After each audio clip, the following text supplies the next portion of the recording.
मेरे पास आया और मेरे साथ बातें करके कहा, इधर आ, मैं तुझे दुल्हन अर्थात मेमने की पत्नी दिखाऊंगा। तब वह मुझे आत्मा में एक बड़े और ऊंचे पहाड़ पर ले गया और पवित्र नगर यरूशलेम को स्वर्ग से परमेश्वर के पास उतरते हुए देखा। तो लास्ट टाइम मैंने आपको पहाड़ के विषय में बताया, पहाड़ का अर्थ क्या है, पहाड़ पर क्यों जाना है। और इन वचनों में हमने देखा कि यूहन्ना इसी पर्वत से परमेश्वर की नगरी को देखता है। परमेश्वर ने यूहन्ना को अपनी नगरी में ले जाकर वहां से पहाड़ नहीं दिखाया है। परमेश्वर ने यूहन्ना को पहले नगरी ले गया और वहां से पहाड़ दिखाया है, ऐसा नहीं किया है। परमेश्वर पहले यूहन्ना को पहाड़ पर लेके जाकर उसके बाद जो है वो नगर दिखाता है। अब परमेश्वर का नगर क्या है, इस चीज को ध्यान दें, ये क्या दर्शाता है। आज की तारीख में अगर परमेश्वर का नगर ये बात हम कहते हैं तो इसका मतलब क्या है। ये चर्च का प्रतीक है, चर्च का प्रतीक है। परमेश्वर का नगर चर्च का प्रतीक है ना। हम चर्च में आकर ये सब नहीं देख सकते, हमें पहले परमेश्वर के पास आना है और तब हम परमेश्वर हमें ये सभी बातों को बताएगा। यदि हम परमेश्वर के पास आएंगे तो परमेश्वर हमें चर्च के महत्व को बताएगा। हम परमेश्वर के स्थान पर चर्च को नहीं ला सकते। ओके, यानी चर्च चर्च है और परमेश्वर परमेश्वर है। हाँ देखिए, चर्च महत्वपूर्ण है, लेकिन हमें सबसे पहले परमेश्वर कौन है, इस प्रकाशन को पाना बहुत जरूरी है। फिर परमेश्वर हमें बताएगा कि चर्च क्या है और तभी हम और आप चर्च के महत्व को जानेंगे। देखिए, कई लोग जो है वो चर्च को अभी तक समझ नहीं पाए हैं। इतवार के दिन उन्हें लगता है कि चर्च नहीं आएंगे तो इससे कोई फर्क नहीं पड़ेगा। कई बार लोगों को ये, क्योंकि उनको उनको ठीक है, इतवार का दिन है, वो चर्च में जो है घर में ही रहकर वो स्तुति आराधना सब कर सकते हैं और इंटरनेट पर जाकर किसी बड़े से बड़े प्रीचर का आप वो मैसेज भी सुन सकते हैं, इंकरेजिंग मैसेज। लेकिन आप देखो, जब परमेश्वर ने चर्च की कल्पना की तो चर्च जो था वो अकेला नहीं था, अकेला नहीं है, वो असेंबली है, वो लोगों का एक साथ आना है। नगर में जैसे बहुत सारे लोग रहते हैं, ठीक वही बात कलीसिया का भी है। आप और हम एक साथ आना ये बहुत महत्वपूर्ण है। तभी हम कलीसिया की जो कल्पना परमेश्वर ने की है उसको हम तभी सार्थक करेंगे। Not one person is the bride of Christ, one person is a temple of God. एक व्यक्ति जो है वो परमेश्वर का मंदिर है, जैसा वचन कहता है, क्या तुम नहीं जानते कि तुम पवित्र आत्मा का मंदिर हो। तो तुम पवित्र आत्मा का मंदिर हो। लेकिन जब परमेश्वर के पवित्र आत्मा के ढेर सारे मंदिर एक साथ आते हैं तो चर्च या वो नगर बनता है, वो नगरी बनती है, जिसको हम कलीसिया कहते हैं। तो प्रकाशित वाक्य 21:10 में ऐसा लिखा है कि तब वह मुझे आत्मा में एक बड़े पहाड़ और ऊंचे पहाड़ पर ले गया और पवित्र नगर यरूशलेम को स्वर्ग से परमेश्वर के पास से उतरते हुए दिखाया। अगर आप प्रकाशित वाक्य उसका 21 और 2 पढ़े तो यहाँ पर भी यही वर्णन है। वहां पर लिखा है, रेवलेशन 21:2, फिर मैंने पवित्र नगर यरूशलेम को स्वर्ग से परमेश्वर के पास से उतरते देखा। वो उस दुल्हन के समान थी जो अपने पति के लिए श्रृंगार किए हुए हो। तो इस महान शहर को तो वो देख पाता है, ओके, लेकिन जब तक वो पहाड़ पर नहीं जाता या जब तक परमेश्वर उसे पहाड़ पर नहीं ले जाता तब तक वो इस शहर की बारीकियों को नहीं देख पाता है, बारीकियों को नहीं देख पाता। क्योंकि जैसे 21:2 में हमने पढ़ा कि परमेश्वर ने उसे नगरी दिखाई, लेकिन जब परमेश्वर उसे पहाड़ पर ले गया है, ऊंचे पहाड़ पर, तब वो उस नगर की बहुत ही बारीकी डिटेल को, यानी माइन्यूट डिटेल को भी वो देख पाता है। अगर आप यही 21 अध्याय के और आगे पढ़े, यानी 11 से आगे को पढ़े, तो यूहन्ना ने इस नगरी के ना छोटी छोटी बातों को भी बताया है। जैसे परमेश्वर की महिमा उसमें थी, उसकी ज्योति बहुत ही उसकी ज्योति बहुत ही बहुमूल्य पत्थर अर्थात बिल्लौर के समान यशब की तरह स्वच्छ थी, उसकी शहरपनाह ऊंची थी। यानी इसके बाद जो है, जब ऊंचे पर्वत पर परमेश्वर यूहन्ना को लेकर जाकर जब नगर दिखाता है, तो वो नगर की छोटी छोटी माइन्यूट डिटेल को भी वो देख पाता है। तो यहाँ पर यूहन्ना जो अगली बात देखता है वो है पवित्र नगरी। ना परमेश्वर हमें चर्च में क्या है इस बात को समझाना चाहता है। जैसे परमेश्वर ने यूहन्ना को इस बात को समझाया कि इस पवित्र नगरी में क्या है, तो समझने के लिए पहाड़ पर ऊंचे पर्वत पर आ, और जब वो ऊंचे पर्वत पर जाता है तब वो समझ लेता है कि इस नगरी में क्या है।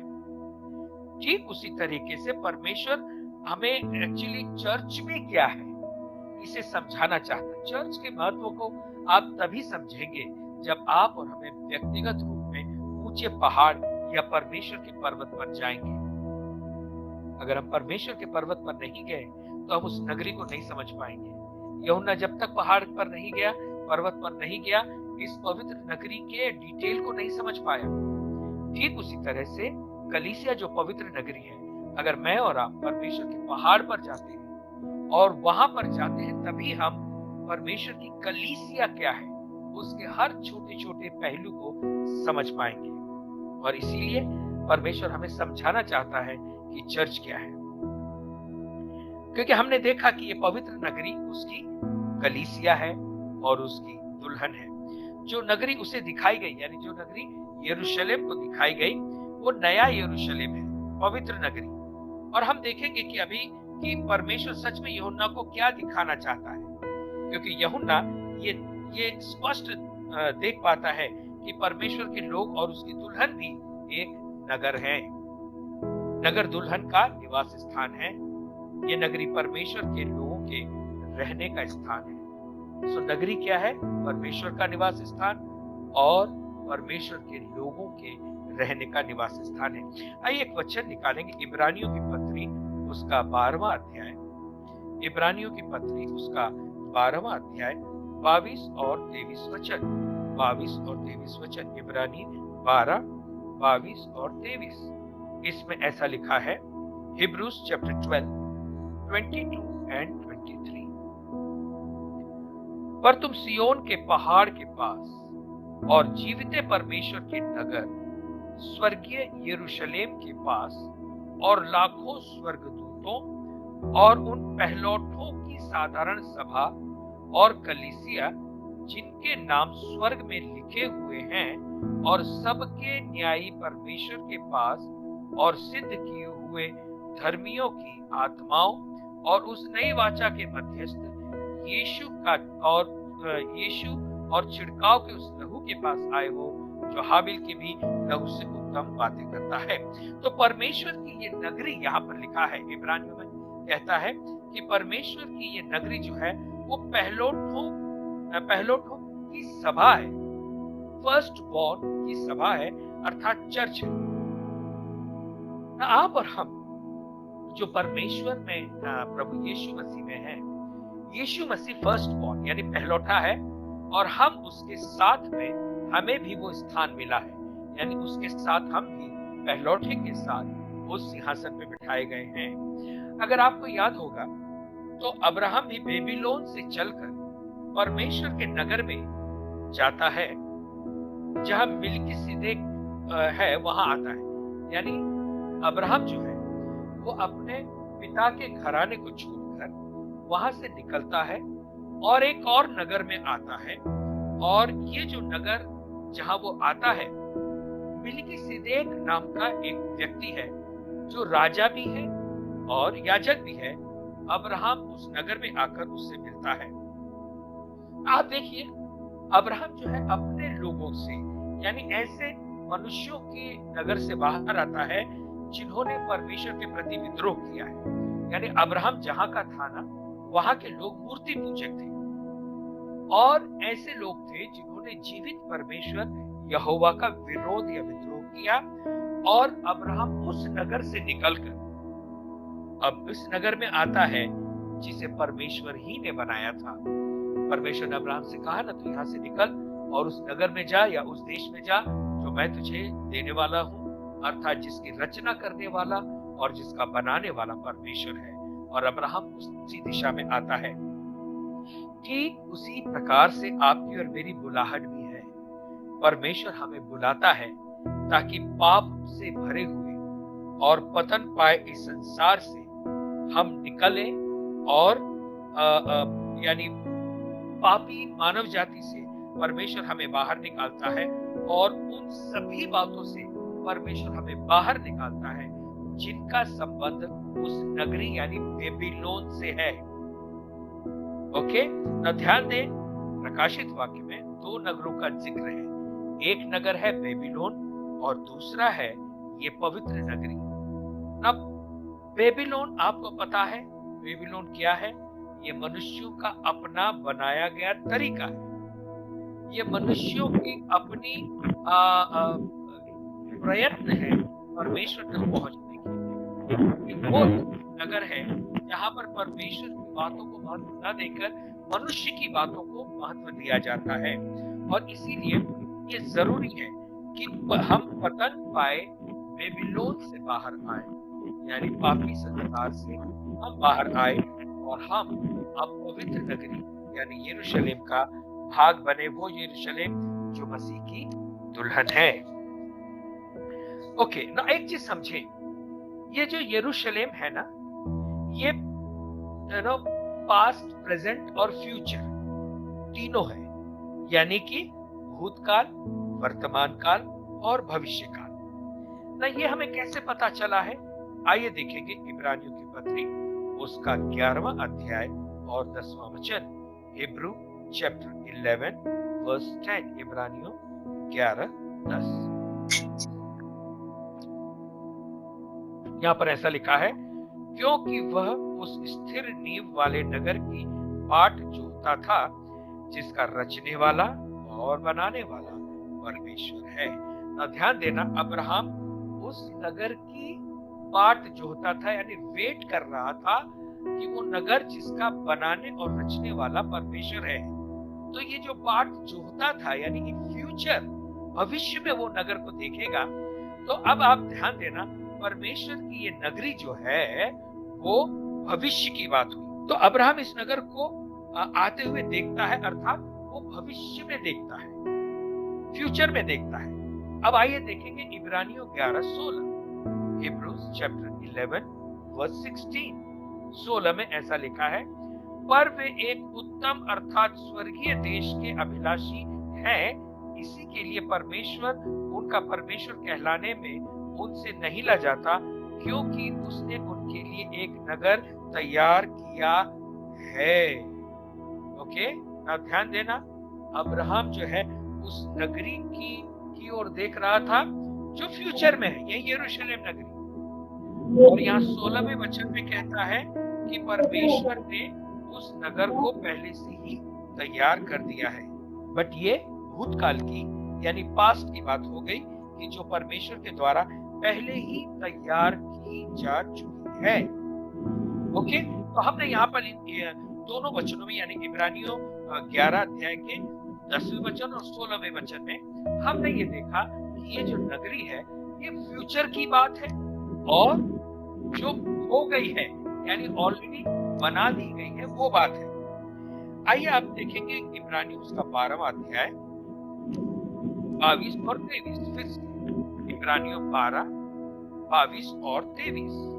इसमें ऐसा लिखा है, पर तुम सियोन के पहाड़ के पास और जीविते परमेश्वर के नगर स्वर्गीय यरूशलेम के पास और लाखों स्वर्गदूतों और पहलोटों की साधारण सभा कलीसिया जिनके नाम स्वर्ग में लिखे हैं और सबके न्यायी परमेश्वर के पास आए हो। इसका मतलब आ गए हो, प्रेजेंट यानी वर्तमान में तुम उस नगरी के पास आ गए हो।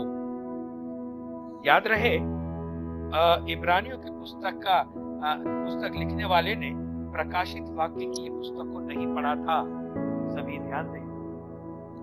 ओके, और फिर भी वो कहता है कि ये स्वर्गीय यरूशलेम है जो परमेश्वर की ओर से आ रही है।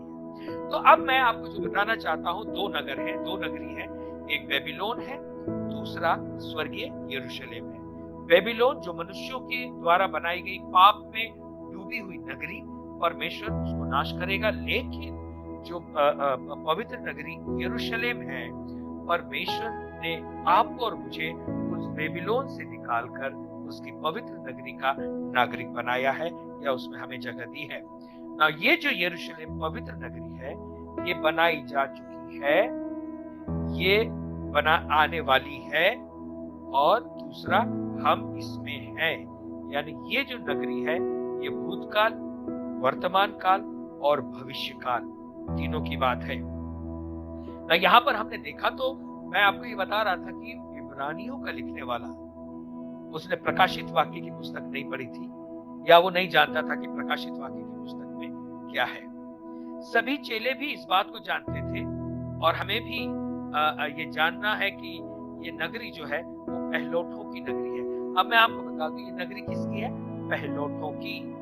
और हम इस नगरी में आए हैं, तो ये वर्तमान भी है, ये भूतकाल है, ये वर्तमान है, और ये भविष्य है। तो हम समझ गए कि ये नगरी जो है पास्ट, प्रेजेंट एंड फ्यूचर की है।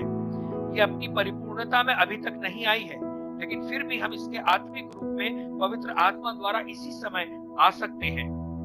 यानी ये नगरी तैयार हो चुकी है, ये नगरी आने वाली है, लेकिन आज भी हम उस पवित्र आत्मा में इस नगरी में प्रवेश कर सकते हैं। यूहन्ना को भी आत्मा के द्वारा इस नगरी में, यानी यहाँ पर ले आया गया। तो परमेश्वर की ये नगरी, जिसे हमने प्रकाशित वाक्य के 21वें अध्याय में देखा, कुछ बातें हैं जो हमें परमेश्वर की नगरी के बारे में समझनी चाहिए, और हम इसको अब समझेंगे। अगर आप देखें तो इसको सिटी ऑफ गॉड, यानी परमेश्वर की नगरी, जैसा हमने प्रकाशित वाक्य उसके 21वें अध्याय के 2 और 10 वचन में देखा। City of God. मैं आपको अब यरूशलेम नगरी के बारे में और ज्यादा बताने वाला हूँ। इससे पहले हमने आपको परमेश्वर के पहाड़, परमेश्वर के नगर, इसके बारे में बताया है। अब मैं आपको परमेश्वर की ये जो पवित्र नगरी है, जो स्वर्ग से उतर रही है, नई यरूशलेम के विषय में हम बताने जा रहे हैं। प्रकाशित वाक्य 21:2 में कहा गया है, फिर मैंने पवित्र नगर नई यरूशलेम को स्वर्ग से परमेश्वर के पास से उतरते देखा। वो उस दुल्हन के समान थी जो अपने पति के लिए श्रृंगार किए हुए हो। और फिर 10वें वचन में कहता है, प्रकाशित वाक्य 21:10 में, तब वह मुझे आत्मा में एक बड़े और ऊंचे पहाड़ पर ले गया, और पवित्र नगर यरूशलेम को स्वर्ग से परमेश्वर की ओर से उतरते हुए दिखाया। अब हम देखेंगे इस परमेश्वर के शहर के नाम क्या है, या दूसरे शब्दों में परमेश्वर का शहर क्या है, ये परमेश्वर की नगरी क्या है, इसको हम देखेंगे। परमेश्वर की नगरी क्या है, इसको हम देखेंगे।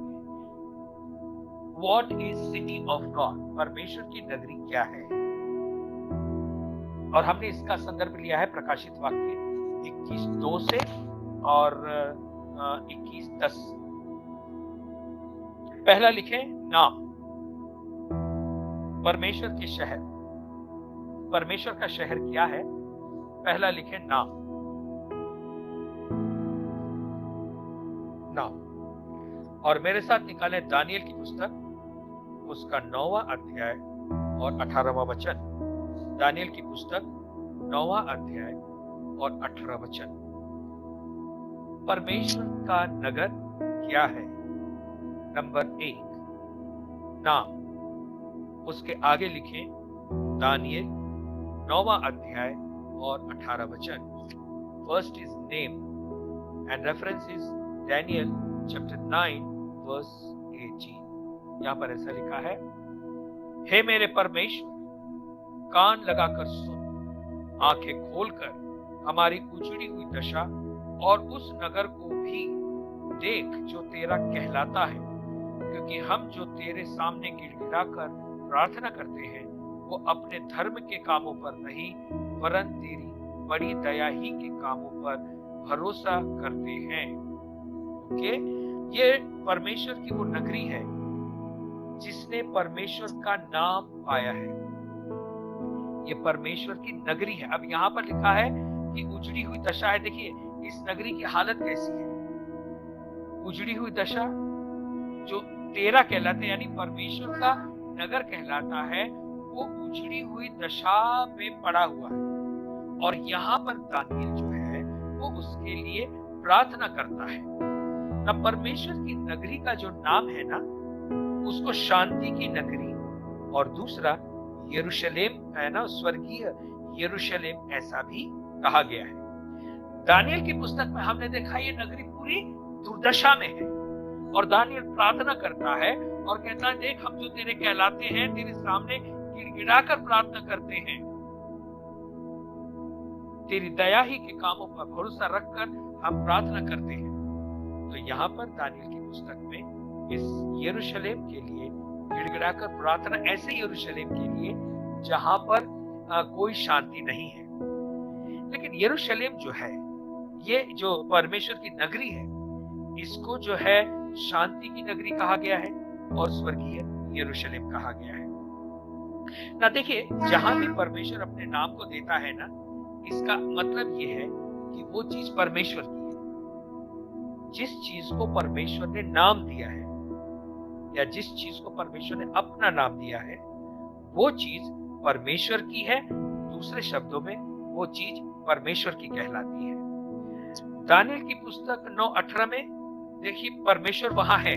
ये वो स्थान है जिसके बारे में जो है उजड़ा हुआ पड़ा है। ये वो स्थान है जहां पर मंदिर था जो तोड़ दिया गया, फिर वाचा का संदूक था, फिर केवल इतना ही नहीं, वहां पे परमेश्वर की उपस्थिति थी। वो हाशेम कहलाता था, अर्थात वो स्थान जहां परमेश्वर है। तो ये नगरी जो थी, पास्ट, प्रेजेंट एंड फ्यूचर का जो है दृश्य है। लेकिन आप यरूशलेम के बारे में यहाँ देखें कि वो नगरी पहले भी थी, अभी भी है, और आने वाले समय में भी होगी। जब दानियल के समय की बात है तो वो उजड़ी पड़ी हुई दानियल प्रार्थना करता है। और वो दानियल क्यों प्रार्थना करता है? क्योंकि ये नगर जो है साधारण नगर नहीं था। इसमें परमेश्वर की वाचा का संदूक था, यहाँ पे परमेश्वर का मंदिर था, यहाँ पे परमेश्वर की उपस्थिति उतरती थी। और ये जो दुर्दशा थी, तो इसलिए इस शहर के नाम में परमेश्वर का नाम है, यानी इस शहर को परमेश्वर ने अपना नाम दिया है। उदाहरण के तौर पे द माउंटेन ऑफ प्रोविजन, यानी उपाय कर, वो पहाड़ जहां उपाय किया जाता है या जहां उपाय होता है, यहोवा यिरे, ये नाम परमेश्वर ने दिया था। फिर शांति का शहर, यहोवा शालोम, या परमेश्वर हमारी शांति है। तो इस नगर का नाम जो है परमेश्वर हमारी शांति है। दूसरा देखें, दूसरा पवित्र। परमेश्वर का शहर क्या है? पवित्र। मेरे साथ निकाले मत्ती उसका 4था अध्याय, मत्ती अध्याय 4 और उसका 5वां वचन। मत्ती 4:5। तब इब्लीस उसे पवित्र नगर में ले गया और मंदिर के कंगूरे पर खड़ा किया। इसे पवित्र नगरी कहा गया है। यीशु को इस पवित्र नगरी में ले जाया गया, और इस पवित्र नगरी को हिब्रू में कादोश कहते हैं, अर्थात पवित्र, शुद्ध, अलग की हुई, ऐसा नगरी कहा गया। ये परमेश्वर की नगरी है।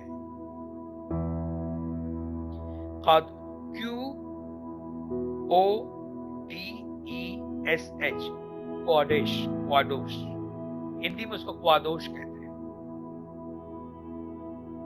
पवित्र नगरी को हिब्रू में क्वादोश कहते हैं, अर्थात पवित्र, शुद्ध, अलग की हुई, ऐसा कहा गया है। देखिए, जब हम परमेश्वर के पास आते हैं तो हम उसके हो जाते हैं, यानी परमेश्वर का नाम हमें मिलता है और हम उसके हो जाते हैं, हम पर उसका अधिकार होता है। फिर हमारा उपयोग जो है वो परमेश्वर के द्वारा होने लगता है। इसलिए हमें अपने आप को शुद्ध, पवित्र बनाए रखना है, क्योंकि हम परमेश्वर के उस समान बन जाते हैं जैसे दुल्हन सिर्फ दूल्हे ही की होती है। हम परमेश्वर के पवित्र बन जाते हैं, और इतना ही नहीं, लेकिन परमेश्वर की नगरी की पवित्र प्रजा भी हो जाते हैं।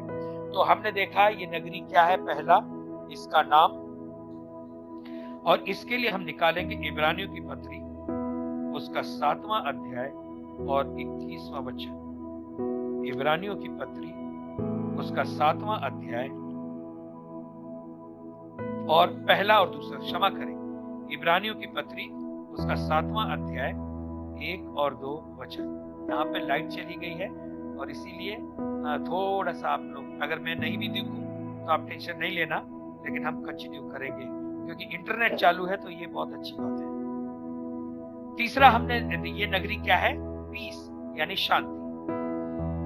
पहला और दूसरा वचन ऐसा कहता है, यह मेलिकिसदेक शालोम का राजा और परम प्रधान परमेश्वर का याजक सर्वदा याजक बना रहता है। अब अब्राहम राजाओं को मारकर लौट जाता है, तो इसी ने उससे भेंट करके उसे आशीष दी। आप जानते हैं यहाँ पे यरूशलेम को शालोम कहा गया है। ये जो मेलिकिसदेक था, ये यरूशलेम अर्थात शालोम का राजा था। यरूशलेम का जो दूसरा नाम है वो शालोम ऐसा था। यीशु यरूशलेम में बाहर, यरूशलेम शहर में आकर रहते हैं। अगर आप देखेंगे लूका उसका 19वां अध्याय 41 से लेकर 44 तक, निकाले मेरे साथ।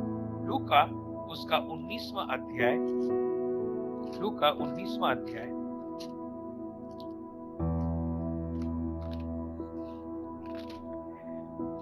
लूका 19वां अध्याय और 41 से लेकर 44 तक, यानी 41 से लेकर 44 तक ऐसा लिखा है। जब वह निकट आया तो नगर को देखकर उस पर रोया और कहा, क्या ही भला होता कि तू ही इसी दिन में कुशल की बातें जानता, परंतु अब वे तेरी आंखों से छिप गई हैं, क्योंकि वे दिन आते हैं, क्योंकि वे दिन तुझ पर आएंगे कि तेरे बैरी मोर्चा बांधकर तुझे घेर लेंगे और चारों ओर से तुझे दबाएंगे और तुझे और तेरे बालकों को जो तुझ में है मिट्टी में मिलाएंगे और तुझ में पत्थर पर पत्थर भी न छोड़ेंगे, क्योंकि तूने उस अवसर को जब वह तुझ पर कृपा दृष्टि की गई थी नहीं पहचाना। तो यहाँ पर हमने देखते हैं कि ये वचन कहता है यरूशलेम इस नगरी के लिए कि तू इस दिन में कुशल की बातों को जानती, अर्थात शांति की बातों को जानती, ये तेरी आंखों के से छिपा है और तुझ पर विनाश आ पड़ेगा, क्योंकि तूने परमेश्वर के आगमन को समझा नहीं। ना पहले जो था ना, भूतकाल में ये शहर नष्ट कर दिया गया था, जैसे मैंने आपको बताया। आज भी हम यरूशलेम शहर को अगर देखें तो वो युद्ध की हालातों में घिरा हुआ शहर है। ये संसार का एक ऐसा शहर है जहां पर शांति बिल्कुल नहीं है। तो क्यों परमेश्वर इस शहर को शांति का शहर कहता है? अब सवाल ये है कि अगर यहाँ पर शांति नहीं है, ये यरूशलेम चारों ओर दुश्मनों से घिरा हुआ है। समझ रहे हैं आप इस चीज को? ये कौन सा स्थान है जहां पर शांति का राजकुमार आने वाला है?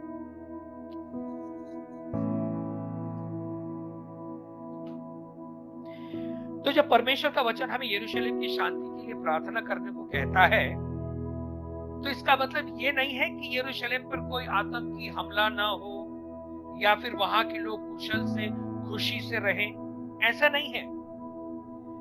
बल्कि हमें प्रार्थना करनी है कि वहां यीशु का पुनरागमन हो, यानी वहां पर यीशु मसीह आए, क्योंकि यीशु शांति का राजकुमार है। जब वचन कहता है कि यरूशलेम की शांति के लिए प्रार्थना करो, इसका मतलब यरूशलेम में जब यीशु मसीह आए, जो शांति का राजकुमार है, जब उसका राज होगा ना, तब सही शांति आएगी। तो हमें वचन इसलिए नहीं कहता है कि यरूशलेम में कोई अटैक ना हो, यरूशलेम के लोग खुशी से आनंद से रहें। ना ना ना ना। अगर आप देखें यरूशलेम में जाकर वो यीशु मसीह को नहीं मानते आज भी।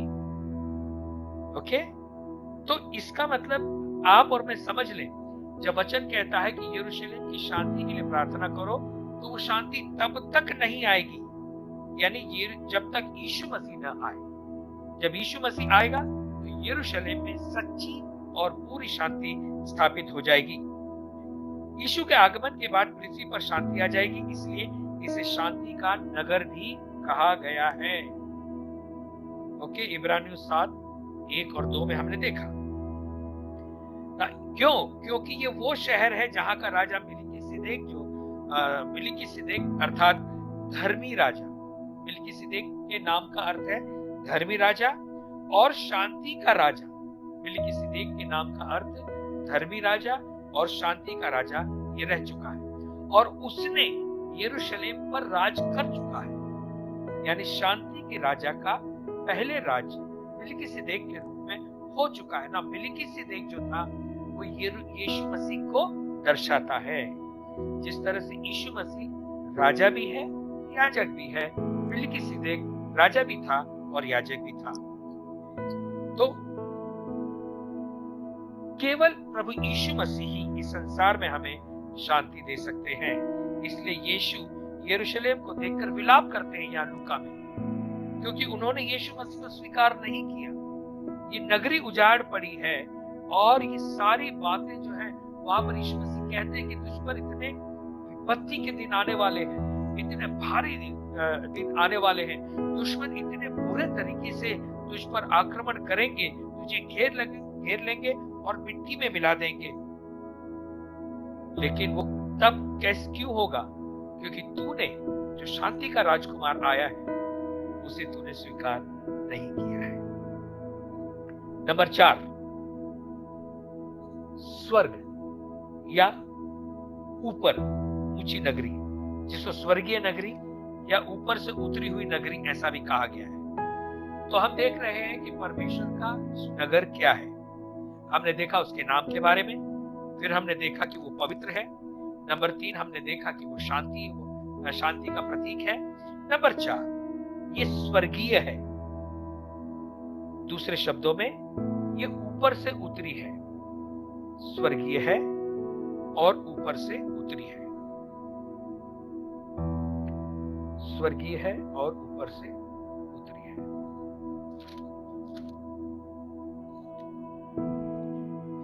इसके लिए वचन लिख ले गलतियों उसका 4 अध्याय,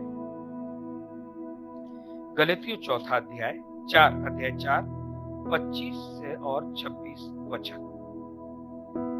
गलतियों गैलेशियंस चैप्टर 4 वर्स 25 एंड 26 ऐसा लिखा है।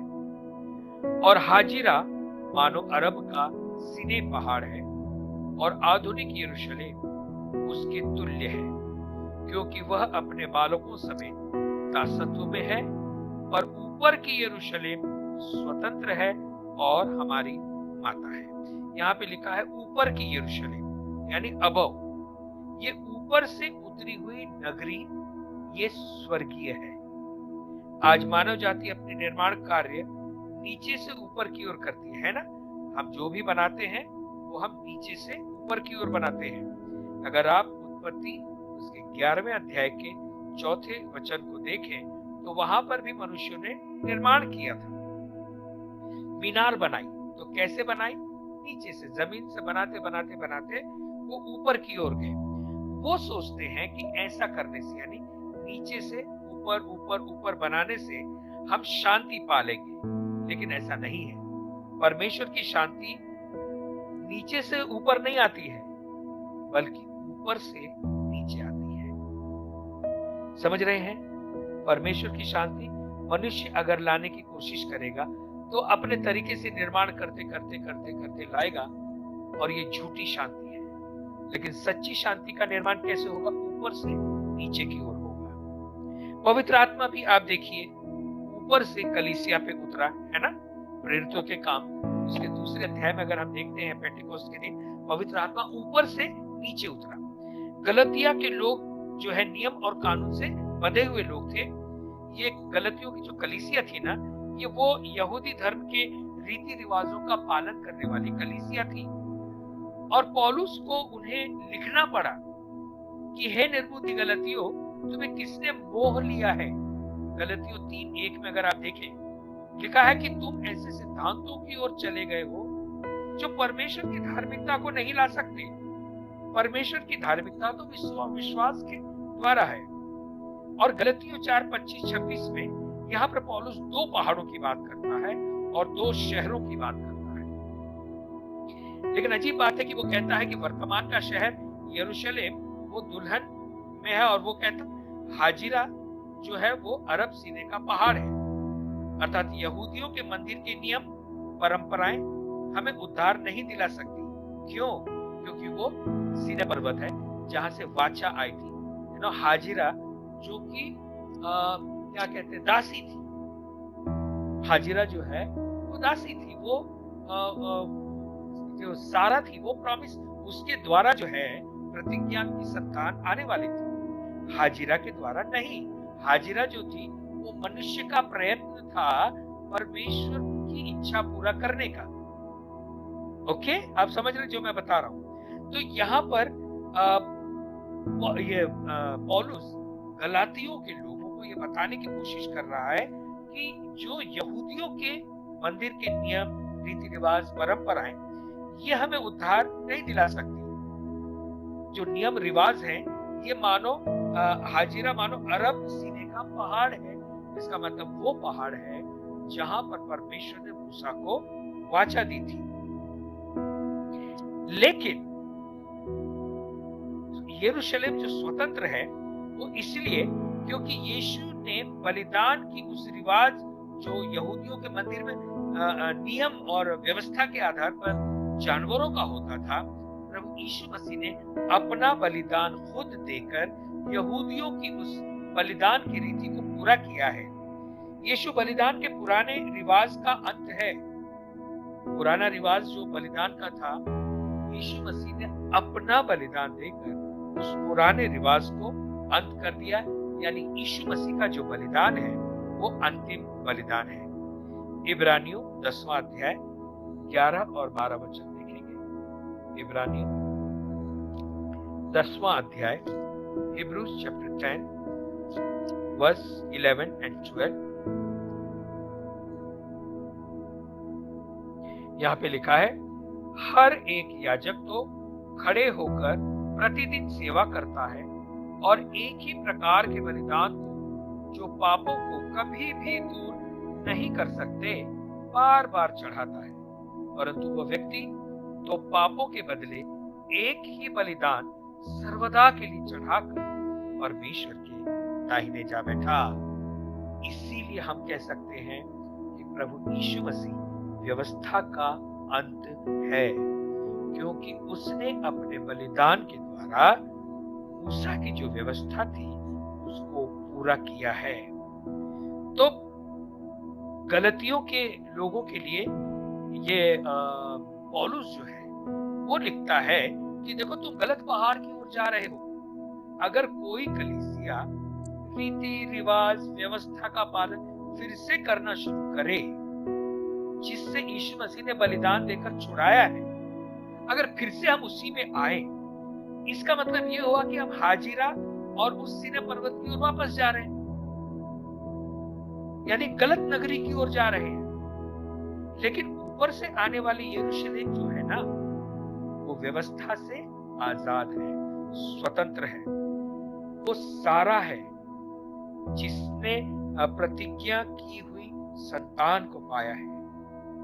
और इसलिए इन गलतियों की पुस्तक में पौलुस जो है वो यहूदी तरीके की शिक्षा के बारे में कहता है कि देखो, सच्ची नगरी ऊपर से है जो स्वर्ग से उतरती है, क्योंकि तुम वहीं से हो, तुम्हारा जन्म ऊपर से हुआ है, तुम स्वर्ग से पैदा हुए हो, क्योंकि ये वो नगर है जो ऊपर से है। ये नगर का निर्माण स्वर्ग में हुआ है। ये पौलुस गलतियों की कलीसिया को बताने की कोशिश कर रहा है। तो आपको समझ में आया, गलतियों के लोग जो थे ना, ये मसीह में तो आ गए थे, प्रभु में तो आ गए थे, लेकिन ये अपनी रिवाज, रीति, परंपराएं जो यहूदी तरीके के थे, उनका पालन जो है वो मसीह की कलीसिया में कर रहे थे। आप और हम क्या सीखते इससे? कई कलीसियाएं ऐसी होती हैं जहां पे बाहर के रीति रिवाज मनाए जाते हैं, इवन कई मसीही लोग भी ऐसे होते हैं जो संसार के तौर तरीके को मनाते हैं। ध्यान दें, अगर हम मनाते हैं तो वापस उस हाजिरा या फिर वो जो अरब का सीने पहाड़ है, हम उसकी ओर जाते हैं। ओके, तो ये जो नगरी परमेश्वर की है, इसका जन्म ऊपर से हुआ है। वो यहाँ पर मसीह में हमारे जीवन की उस आत्मिक सच्चाई को यहाँ पौलुस बताता है जो मसीह में है। पवित्र आत्मा के द्वारा हमने नया जन्म पाया है, और यह कोई स्वाभाविक बात नहीं है। मसीहत की सभी बातें अद्भुत और अलौकिक है, जानते हैं आप, सभी अद्भुत बात है। और अब जो मैं कहने जा रहा हूं उसको बहुत ध्यान से सुनो। यदि हमारे जीवनों पर परमेश्वर की पवित्र आत्मा का स्पर्श न होना, तो बाइबल में लिखी कोई भी बात हमारे जीवन में काम नहीं कर पाएगी। आप उसके पूरा होने का प्रयत्न ही करते रह जाओगे। कई बार लोग कहते हैं प्रभु ने कहा है परमेश्वर पूरा करेगा। हाँ, यस, पूरा करेगा, लेकिन ये जरूरी है जब तक परमेश्वर की पवित्र आत्मा का स्पर्श हमारे जीवन को नहीं होता है ना, तब तक बाइबल में लिखी कोई भी बात हमारे जीवन में काम नहीं कर पाएगी। समझ रहे? इस चीज को अपने मसीही जीवन में गांठ बांध कर लिख लें। केवल आप उसके पूरा होने का कोशिश ही करते चले जाओगे। ओके, हो जाए नो, उसके पवित्र आत्मा का स्पर्श होना बहुत जरूरी है। इसीलिए हम देखते हैं ना, यीशु मसीह ने निकोदेमुस से कहा कि यदि तू नई सिरे से जन्मे, यानी यदि तू आत्मा के द्वारा जन्म ले, यहाँ यीशु मसीह है ना, तभी तू परमेश्वर के राज्य में प्रवेश कर सकेगा, उसे देख सकेगा। यानी उसे नए सिरे से जन्मना यानी आत्मा का जन्म है। तो जब तक आत्मा का जन्म नहीं, जब तक हमारे जीवन पर पवित्र आत्मा का अधिकार नहीं आया है, तो हम परमेश्वर की किसी भी वचन और वायदे को अपने जीवन में पूरा होता हुआ नहीं देख पाएंगे। अगर देखिए ना, यीशु मसीह ने स्त्री द्वारा हुए स्वाभाविक जन्म की बात निकोदेमुस से नहीं कर रहे थे। वो कहते कि यदि आत्मा तुझे छुए और तेरा नया जन्म हो, तो तू उस यरूशलेम से आया हुआ हो जाएगा जो स्वर्ग में, यानी तू उसमें प्रवेश कर पाएगा। और इसीलिए जल और आत्मा से जन्मने की बात प्रभु यीशु मसीह ने उससे कही। तो हम और आप उस नगरी में बिना पवित्र आत्मा के नहीं जा सकते। और यूहन्ना 3:5 से लेकर 7, ये जो कार्य है पवित्र आत्मा का, ये पूरी तरह से अद्भुत पवित्र आत्मा का कार्य है। मसीहियत और अन्य संसार के धर्मों जैसी नहीं है। जो क्रिश्चियनिटी है वो संसार के और धर्मों जैसी नहीं है। ये पूरी तरह से परमेश्वर का कार्य है। जो हमारी क्रिश्चियनिटी है, मसीहियत है, प्रभु यीशु मसीह की अद्भुत सामर्थ्य पर पूरी तरह से निर्भर होने की बात है। क्योंकि यीशु के बिना हम कुछ नहीं कर सकते, और यदि यीशु कुछ न करे तो हमारे पास भी कुछ नहीं होगा। यानी पूरी तरह से परमेश्वर पर डिपेंड होने की बात है। क्योंकि यीशु मसीह ने जब अपना जीवन हमारे लिए दिया ना, तो अपना नगर भी हमें दिया, और उसने हमें अपना आत्मा भी दिया है। तो हमने नया जन्म ऊपर से पाया है। ये वो ऊपर का स्थान है जहां से ये नगरी भी आती है। आप जानते हैं मत्ती 6:9 और 10 में यीशु मसीह ने जब अपने लोगों को प्रार्थना करनी सिखाई, तो उसमें कहा ना कि हे हमारे पिता तू जो स्वर्ग में है, तेरा नाम पवित्र माना जाए, तेरा राज्य आए इस पृथ्वी पर। जैसे तेरा राज्य स्वर्ग में है ना, वैसे ही इस पृथ्वी पर आए। यीशु ने कहा प्रार्थना करो कि वो जो स्वर्ग में है नीचे हमारी परिस्थितियों में आ जाए। हाँ, अंत में स्वाभाविक रूप से ऐसा अवश्य होगा। नया स्वर्गीय यरूशलेम पृथ्वी पर उतरेगा। ऐसा होने के लिए हमें प्रार्थना करनी है। तेरा राज्य आए, जैसी तेरी इच्छा स्वर्ग में पूरी होती है, इस पृथ्वी पर भी हो। जब हम इस बात के लिए प्रार्थना करते हैं, सच में ये क्या दर्शाता है? यीशु मसीह ने ऐसी प्रार्थना करने के लिए क्यों कहा? ये प्रार्थना करने के लिए इसलिए कहा कि स्वर्गीय यरूशलेम पृथ्वी पर जल्दी से जल्दी उतरे। ऐसा अवश्य होगा। देखिए, स्वर्गीय यरूशलेम पृथ्वी पर आएगा और ऐसा अवश्य होगा। लेकिन हमें आज ये प्रार्थना करनी है, ये राज्य हमारे लिए एक आत्मिक वास्तविकता बन जानी चाहिए और इसी जीवन में हमारे जीवन का एक हिस्सा बन जाना चाहिए। ऐसा भविष्य में होगा ऐसा नहीं है। पवित्र आत्मा आज ये कार्य करता है और हम इस राज्य को आज अपने जीवन में पाते हैं पवित्र आत्मा के द्वारा। तो हमने चौथा देखा, ये जो नगर है ये ऊपर से उतरा है। किसी भी नगरी का निर्माण जो है वो नीचे से ऊपर होता है, लेकिन स्वर्गीय यरूशलेम का निर्माण ऊपर से नीचे यानी स्वर्ग से नीचे आएगी। हमें अगर इस नगरी में प्रवेश करना है तो पवित्र आत्मा के बिना हम प्रवेश नहीं कर सकते। नंबर 2, पवित्र आत्मा के ही है जो हमें इस नगरी में लेकर आता है और हमें प्रार्थना करनी है कि परमेश्वर तेरा राज्य आए, ये नगर जो है जल्दी से जल्दी उतरे। 5वां बता के मैं समाप्त करूंगा। 5वां है राजा। ये नगरी क्या है? ये राजा और याजक की नगरी है। ये नगरी जो है वो राजा और याजक की है। इसके लिए निकाले मत्ती 5वां अध्याय, मत्ती उसका 5वां अध्याय और 35वां वचन, मत्ती 5:35।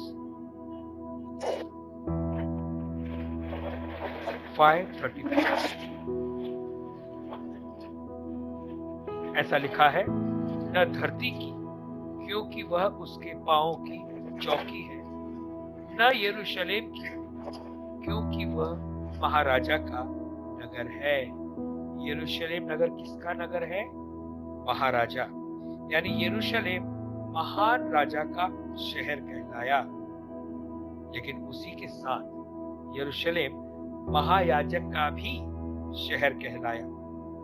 परमेश्वर की नगरी धार्मिकता का स्थान कहलाई गई। हमारा यीशु जो है ना वो धर्मी राजा है। पहला यूहन्ना 2:1 अगर आप निकाल कर देखें तो हमारा यीशु जो है धर्मी राजा है। पहला यूहन्ना उसका 2 अध्याय और पहला वचन ऐसा कहता है, हे मेरे बालकों, मैं ये बात तुम्हें इसलिए लिखता हूं कि तुम पाप ना करो, और यदि कोई पाप करे तो पिता के पास हमारा एक सहायक अर्थात धर्मी यीशु मसीह, और वही हमारे पापों का प्रायश्चित है। यानी हमारे पास एक ऐसा महायाजक है जो हमारी ओर से पिता से विनती करता है। तो इस नगरी में एक महायाजक है जो यीशु मसीह है। यदि आप यशायाह उसका 1 अध्याय 26वां वचन देखें तो भविष्य की ये जो नगरी है ना, ये सारी धार्मिकता के पूरा हो जाने की निशानी होगी। ये नगरी जो है सारी धार्मिकता पूरा हो गई, उसकी ये निशानी होगी। लेकिन अवश्य है कि वो धार्मिकता अभी पूरी की जाए, और ये धार्मिकता यीशु मसीह पर विश्वास करने के द्वारा आती है। धर्मी नगरी होगी क्योंकि उसका धर्मी राजा होगा, उसका एक धर्मी महायाजक होगा, और ये जरूरी है कि हम सभी जो उसमें प्रवेश करने वाले हैं वो भी धर्मी हो। और हम धर्मी कैसे बन सकते हैं? धार्मिकता जो है वो प्रभु यीशु मसीह पर विश्वास करने के द्वारा आती है। इसलिए यरूशलेम के पूरे जीवन क्रम में परमेश्वर ने उन लोगों को इस शहर का प्रमुख बनाया जो यानी ज़ेदेक, जैसे मिल्की सेदेक थी।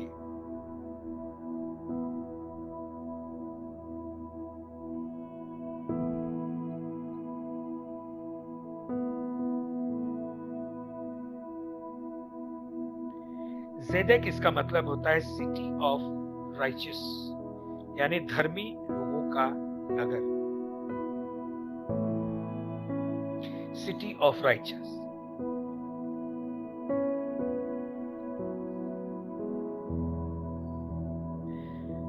अगर आप उत्पत्ति की पुस्तक उसका 14वां अध्याय 18वां वचन देखें तो वहां पे मिल्कीसेदेक का वर्णन है। आज से 2000 साल यानी यीशु मसीह से 2000 साल पहले की बात है।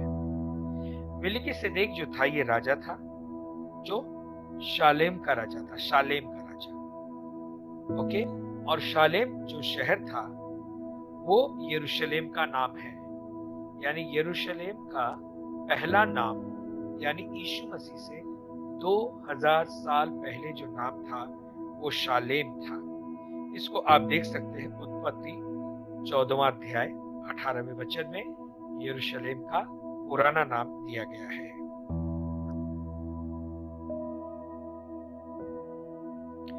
तो उत्पत्ति 14:18 में मिल्कीसेदेक का वर्णन आया है।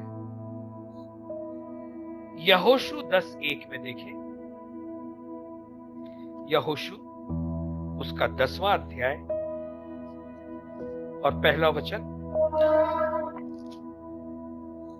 ऐसा लिखा है, जब यरूशलेम के राजा अदोनी सेदेक ने सुना कि यहोशू ने ऐ को ले लिया। अब यहाँ पर यरूशलेम के दूसरे राजा का नाम क्या? पहला राजा कौन था?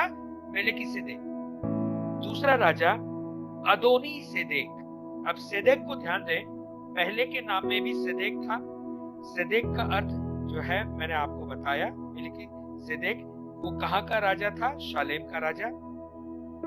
अदोनी सेदेक इसका अर्थ है लॉर्ड ऑफ राइचियसनेस, यानी धार्मिकता का प्रभु, धार्मिकता का प्रभु, धार्मिकता का प्रभु।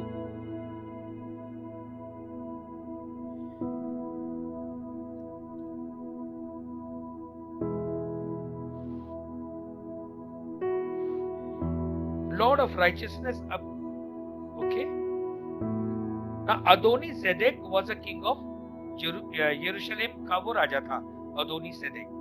अदोनी सेदेक इस हिब्रू नाम का अर्थ है एदोनाय। एदोनाय इसका मतलब है लॉर्ड, एडोनाय इसका मतलब है लॉर्ड, और सेदेक हिब्रू अर्थात राइचियस।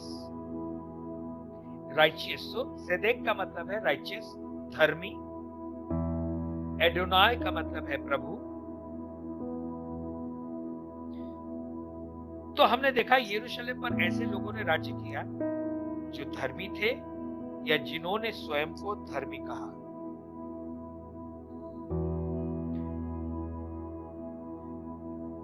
फिर अगला सेदेक देखेंगे। मैंने आपको पहला सेदेक बताया, मिल्कीसेदेक। यरूशलेम पर राज करने वाले लोगों का नाम था सेदेक। हर एक के नामों में सेदेक आया है। तो पहला जो मैंने आपको बताया मिल्कीसेदेक, जो शालेम का राजा, शालेम का राजा यानी यरूशलेम का राजा था। फिर दूसरा अदोनी सेदेक। ओके, अदोनी सेदेक जो था वो धर्मी राजा था जिसने यरूशलेम पर राज किया।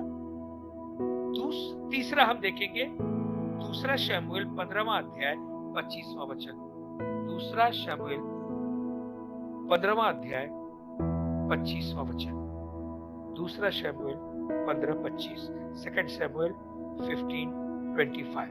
The third Zedek who ruled Jerusalem। 15वें अध्याय का 25वां वचन, सेकंड शमूएल 15:25। यहाँ पर ऐसा लिखा है, तब राजा ने सदोक से कहा, परमेश्वर के संदूक को नगर में लौटा लिया। यदि यहोवा के अनुग्रह की दृष्टि मुझ पर हो तो वह मुझे लौटाकर उसको अपने वास स्थान को भी दिखाएगा। तो यहाँ पे राजा ने सदोक से कहा। ये सदोक वो था जो उस समय यरूशलेम पर राजा था।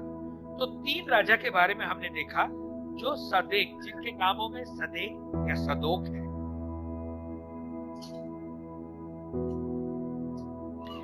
तो ध्यान दें, सदेक इसका मतलब है राइचस,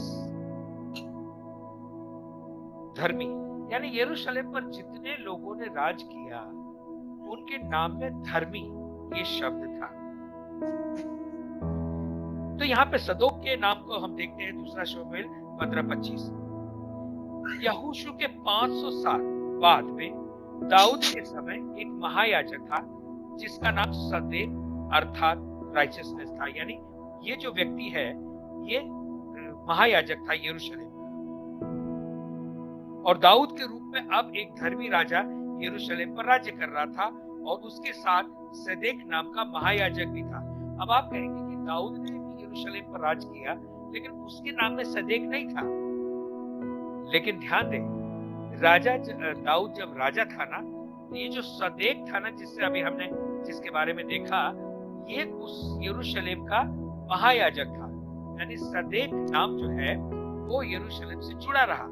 दाऊद और सदेक ये दोनों उस समय वहां पर थे। चौथा, दूसरा इतिहास 36:11, सेकंड क्रॉनिकल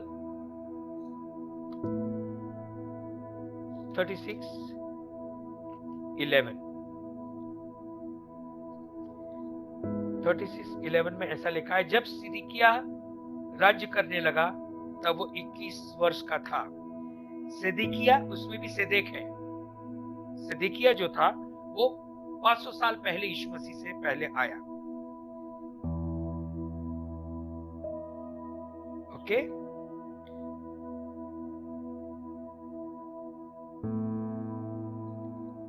यानी दाऊद के बाद 500 साल के बाद जो राजा आया यरूशलेम पर, उसके नाम में भी सदेक था, सिदकिय्याह, अर्थात राइचियसनेस ऑफ गॉड। जल्दी जल्दी लिखे। फिर उसके बाद यरूशलेम पे और एक राजा आया। पहला इतिहास 6:15, पहला इतिहास 6:15, first Chronicle chapter 6:15, first Chronicle chapter 6:15। इस राजा का नाम था, और जब यहोवा यहूदा के और यरूशलेम को नबूकदनेस्सर के द्वारा बंदी बना के ले गया, तब यहोसादाक भी बंदी होकर गया। यहाँ पर यहोसादाक जो है, जो सादाक, इसमें सादाक ये है जो शब्द है, वो यही मेलिकिसेदेक, सादाक, ये वही शब्द है। और ये क्यों बंधुआई में गया जानते सादाक? क्योंकि ये धर्मी नहीं था, और इसीलिए ये बंधुआई में गया। यहेजकेल 44:15 और 16, यहेजकेल 44:15 and 16, यहेजकेल 44:15 and 16 यहां पर देखें।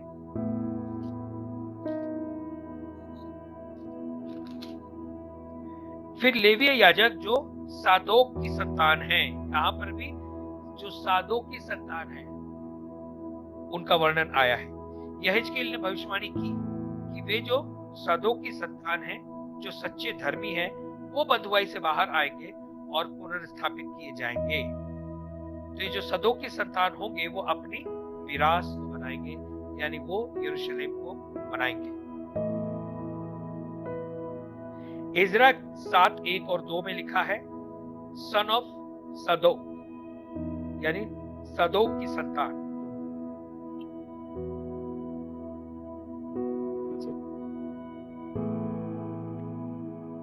इज़रा 7:1 और 2 आप बाद में पढ़ लेना।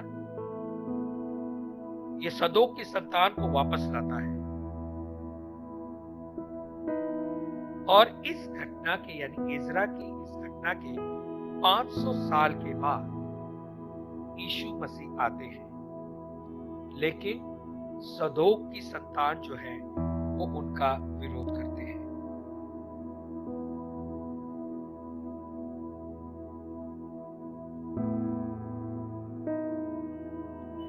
मत्ती उसका 22वां अध्याय, मुझे 5 मिनट और दें, ये विषय पूरा हो जाने दें। मत्ती उसका 22वां अध्याय 23वां वचन पढ़ेंगे केवल। 22वां अध्याय और 23वां वचन।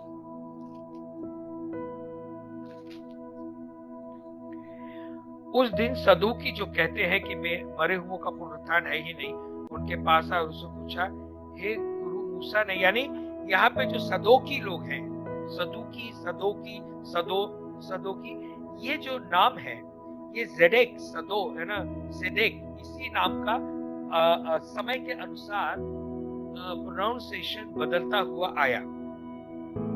तो यहाँ पर जो है वे यीशु मसीह के विषय में पूछते हैं कि उस दिन सदूकी जो कहते हैं कि मरे हुओं का पुनरुत्थान नहीं है, इसका मतलब सदूकियों ने जो है वो यीशु मसीह पर विश्वास नहीं किया।